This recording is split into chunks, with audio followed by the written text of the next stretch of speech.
Hi, I'm Glenn Tinley with Marketplace Magazine and Winnipeg Men and Women Magazine, and I am here with our Premier, Greg Selinger, for it is October of 2012 report. It has been a few months since the summer since we've gotten together. A busy few months. A busy few months. Yes. You have been, let's talk about, thank you first of all for having us back in. Thanks for coming back. You were just over in China a few weeks ago now. Yeah. Was it a trade mission? Was it? Yes, it was a trade mission, but what was unique about it is 8 provinces went together through what they call the Council of the Federation. It was a decision we made as a group of provinces about a year ago. And so we mounted a trade mission where we all went together and met with very senior officials in the Chinese government, which gave us a great overview of where they want to go. Mm-hmm. And obviously they're very interested in Canada for a number of reasons. They're interested in our natural resources, as we know. Yes, some of the offers and this has been in the news a lot lately. Yes, especially with the purchase of Nexen on the table for review. But they're also very interested in our educational institutions and opportunities for young people in China to train here. Mm-hmm. And then, of course, they're interested in other kinds of partnerships they can forge in this country, particularly around things like food security and food technology. Yeah. Because, as you know, China is about 20% of the world's population in that one country, but only 9% of the arable land.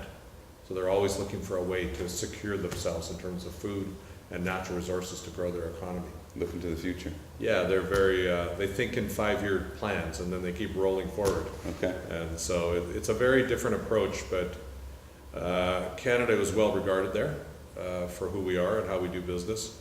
And we made several arrangements. The province of Manitoba entered into several research and development arrangements with various universities on textiles, using, for example, flax to create more modern textiles, including highly resistant textiles, even bulletproof in some cases. Oh, wow. They're very interested in food security. We saw a major we were there in 2010, and as a result of a partnership between the University of Manitoba and 4 of their universities, there's a major research facility on how to properly secure and monitor food so that you don't have spoilage. Okay. They waste as much food through spoilage every year as we grow in terms of wheat in Canada.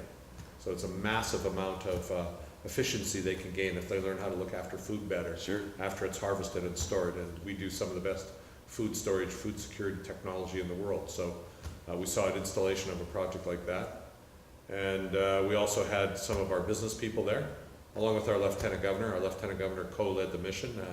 He grew up in Hong Kong and spent his young part of his life there, and then took his university education here and has been in Manitoba ever since. But he has a lot of relationships with Hong Kong, and some of those extend right into China. So it was great to have him and his wife with us. He brings a great network and language ability as well. So some of the business operations, there is a big company in Manitoba called High Life.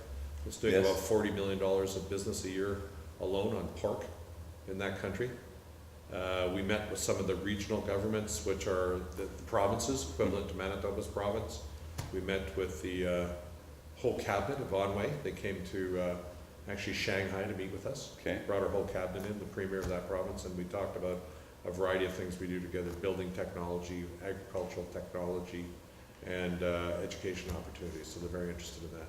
One of our high schools, or one of our school divisions, River East School Division, signed a relationship with a high school there to bring Chinese young people to Canada to get an education, the last 2 years of their education. The University of Winnipeg signed a relationship with the university there at their high school level. University of Manitoba is there, and Red River signed 2 or 3 agreements over there to train people and to have their students come to train in Manitoba. So we see a lot of interest in the quality of our education system in China, and also the ability to learn English. So there's a lot going on, and all the other provinces also had their specific meetings and their specific business pursuits they were going after as well, based on what they're different economies and things like that. So so sometimes this is foundation building, and sometimes this is faster results. Are we starting to see, these... Well, China really puts a lot of emphasis on personal relationships as the glue that holds business relationships together, as you know, because I understand you're doing some business there as well. For example, Centerport was there to look at a high quality technology called radio frequency technology to track a fish, a walleye, or a pickerel, the minute it comes out of the water, it's tagged Yes. and it's shipped to China by air through Centerport, fresh. And when the person eats that fish, they can know exactly where it comes from because of that tag, Okay. and that it's been secure all the way from here to there with nobody interfering or tampering with it. Or how long it's been. Exactly. Yeah. So that allows for more value-added products to be shipped to China. Yeah. And it's a relationship between Centerport and a what they call a state-owned enterprise there called Sino Transport, Okay. which is a massive corporation. Well, I It can. does business a logistics business that does business all over the world. So that relationship took quite a while to develop, and Centerport has done a lot of work in bringing that forward and making that come to fruition. And are you, or are we as the province starting to see we're starting to see employment growth, and I mean there's R&D and those types Yes. of things, and are you getting some Well, jobs? not only is there employment growth, but there's a lot of Chinese people that want to move to Canada, Sure. and specifically to Manitoba.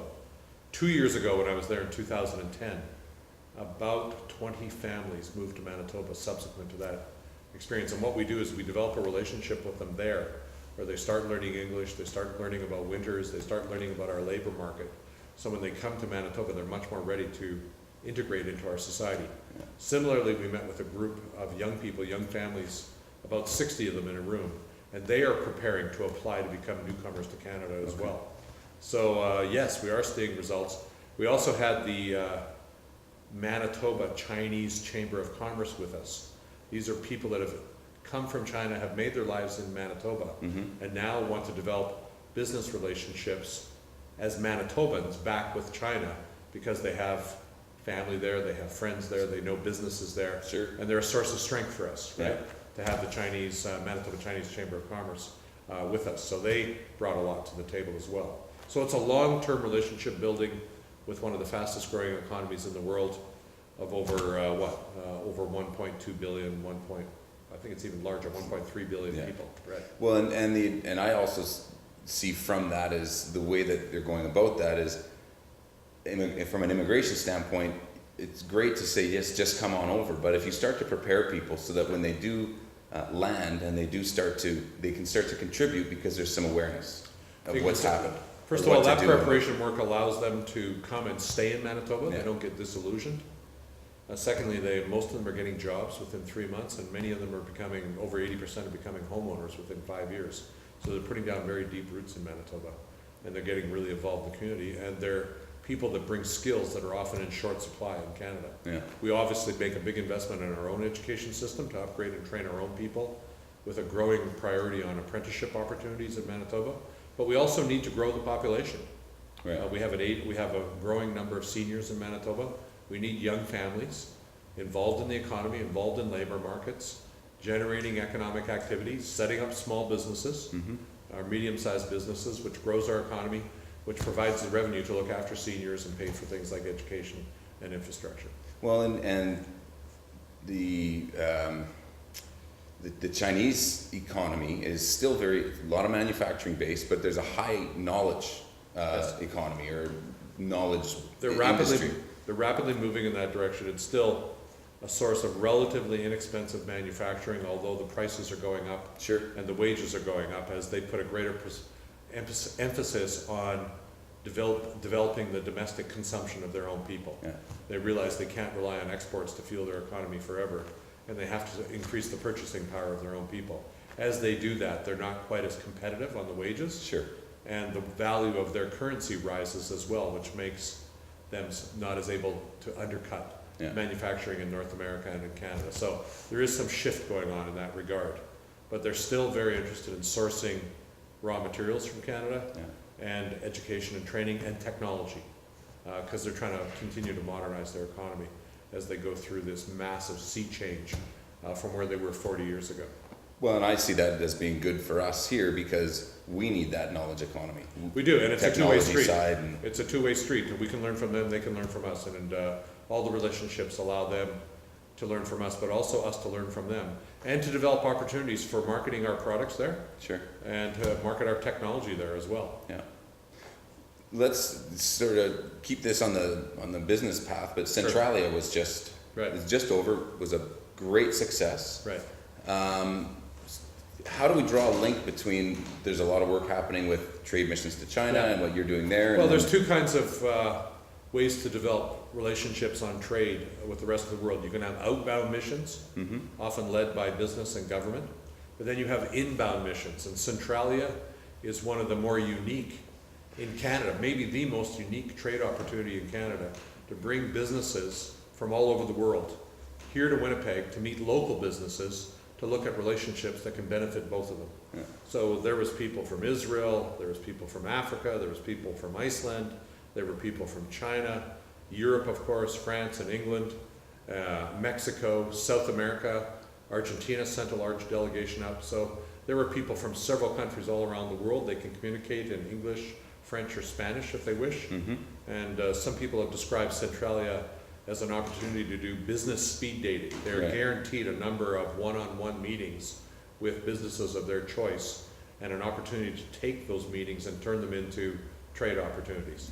So for example, there's one, this is just a small example, there's a small jewelry company from Iceland that is working with a small jewelry company called Bijou.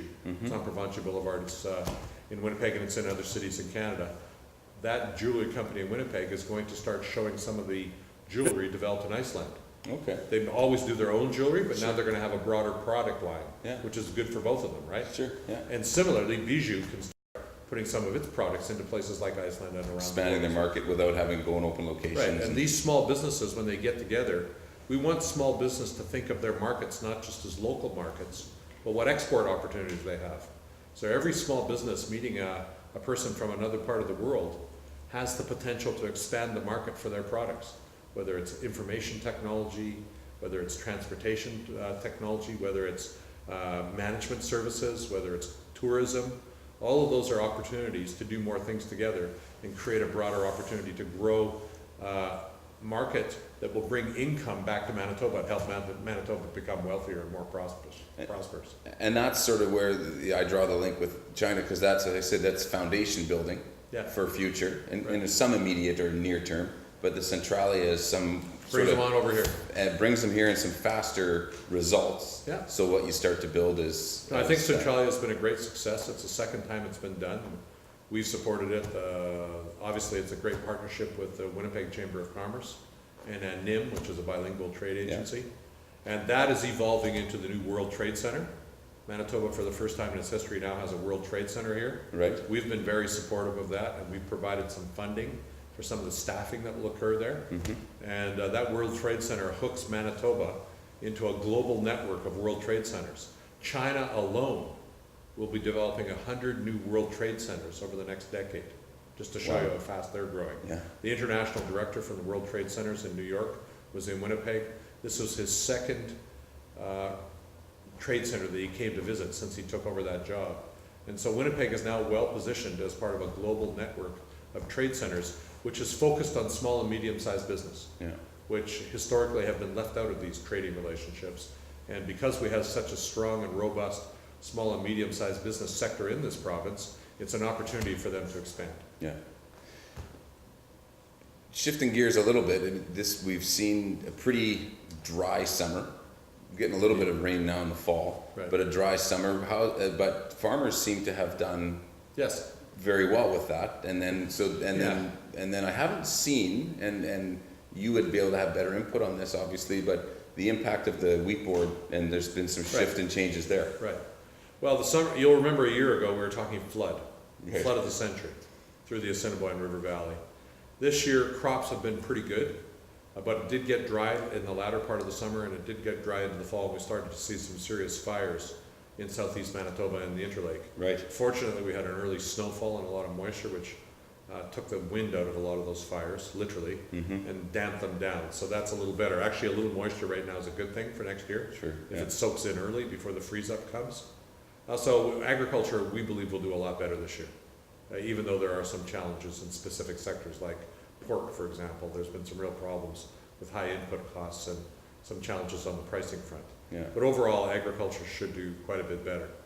The wheat board, as you know, the federal government took away the monopoly. That has created several opportunities for new companies to come into Manitoba to broker grain sales and make contacts with farmers. A lot of that's going on. The wheat board itself has managed to maintain itself Okay. as an alternative for farmers. They were able to work out arrangements with the federal government for their own line of credit, and they've developed their own products which are available to farmers. So the whole point is to generate more competition, not just leave it in the hands of 2 or 3 companies. Yeah. So the wheat board, by being around still, adds an element of real competition to the other companies that are out there. And we're very hopeful that the new arrangements will be beneficial to producers and allow them more opportunities to sell their products with more agents that can sell and market their products for them. And maybe some expansion of, like there's seeds, there's so many agricultures. There is the potential for further investment. And one of the things we've seen is that with the wheat board gone, there's a further diversification of Manitoba agriculture. Yeah. They're looking at value-added crops. There's a huge interest in both Europe and in places in China on secure food, clean food, Yeah. healthy food. So there's a lot of niche market opportunities there. There's a huge interest in accessing protein. There's a huge interest in accessing starch as a product for value-added food manufacturing. And Manitoba doesn't just grow things. We actually manufacture a lot of food products. Yes, About processing. 35% of what we manufacture in Manitoba are value-added food products. And we have one of the best clusters for research and development and commercialization of food products with the Richardson Nutraceutical Center at the University of Manitoba, a food cluster at the St. Boniface Hospital, and the Food Development Center out in Portage-la-Prairie. Right. Those 3 organizations are working together. A farmer can come in with an idea and take it right down to a brand new product with packaging and ready to go in Manitoba. And then through opportunities like Trade Research and Centralia, seek out markets for those value-added food products. Yeah. So it creates a whole full loop, full circle of not only grow it, manufacture, produce it, export it. And in Manitoba, what we did about 1.5 years ago is we've put an innovation council together. And the innovation council has support for a new idea to go from the idea stage to the testing stage to the product development stage to the marketing stage.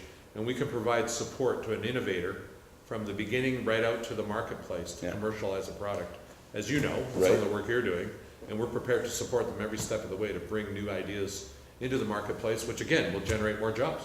Well, and it's that incubator model of that, it's the idea that starts, that has a spark, that needs help along the way. Yes. And they don't all make it. Yes. But the ones that do are usually fairly wildly successful. I mean, who would have thought a little company, however many years ago when RIM started in Waterloo, Ontario, with, hey, we're going to take a pager and do this, would have turned into RIM. I mean, it's having its issues and problems now, but it has been a wildly successful Canadian company. And we've seen Manitoba companies that have developed global markets for what they do.